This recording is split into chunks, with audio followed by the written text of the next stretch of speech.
গাড়িটা ওখান থেকে সরান, এক্ষুনি ম্যাডামের গাড়ি বের হবে। এই তুমি কি রকম মানুষ গো? গ্রামে তোমার একমাত্র বোনের বিয়ে আর তুমি এখানে ডিউটি করছো? তোমার কি কোনো দায়িত্ব জ্ঞান নেই? আরে তুমি এখানে অসময় কি করছো? যাও বাড়ি যাও। কি করতে এসেছি মানে?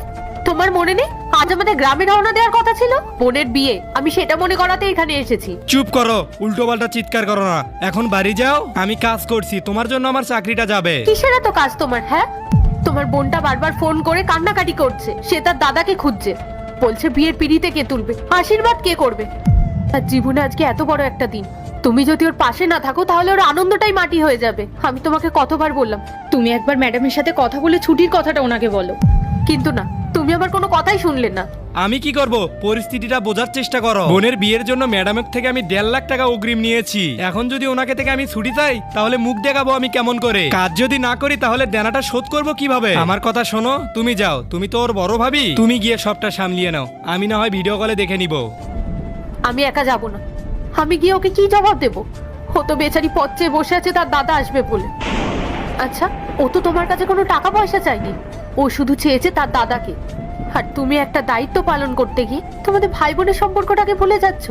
টাকা নিয়েছি যখন, তখন তো কাজের প্রতি একটা সততা থাকা দরকার। ম্যাডাম আমাকে বিশ্বাস করে এতগুলো টাকা দিয়েছেন, এখন যদি আমি ছুটির জন্য বায়না করি সেটা কি ঠিক হবে? শোনো, তুমি যাও, ওখানে বাবা মা আছে, তুমি আছো, সবাই মিলে বিয়েটা ভালো করে সামলায় নাও। আর আমি যে হারটা ওর জন্য পছন্দ করে কিনেছি ওইটা ওকে দিয়ে দিও, বোনটা আমার খুব খুশি হবে। পারবো না আমি, তুমি তো ওটা নিজের হাতে পছন্দ করে ওর জন্য এনেছো, তাহলে তুমি নিজে গিয়ে ওকে দেবে।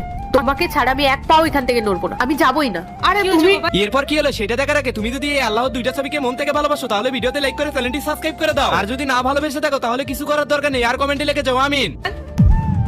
এখানে তো চিৎকার চেঁচামেচি হচ্ছে কেন? আসসালামু আলাইকুম ম্যাডাম। ও সেরকম কিছু না, আসলে বাড়ির একটা বিষয় নিয়ে কথা বলছিলাম, আপনি কিছু মনে করবেন না। ম্যাডাম, ও মিথ্যে কথা বলছে। আসলে ম্যাডাম, কালকে ওর বোনের বিয়ে গ্রামে, আর ও বলছে ও নাকি যাবেই না। ও আপনার কাছ থেকে টাকা নিয়েছে বলে নাকি ওকে এখানে কাজ করতে হবে। আপনি বলুন ম্যাডাম, বোনের বিয়েতে যদি দাদা পাশে না থাকে তাহলে কি চলে? আমি ওকে অনেকবার ছুটির কথা বলতে বলেছিলাম, কিন্তু ও শুধু শুধু আমার উপর রাগ দেখাচ্ছে। গোপাল, তোমার বোনের বিয়ে আর তুমি আমাকে একবারও জানাওনি কেন? নেক্সট পার্ট চাইলে কমেন্ট করো।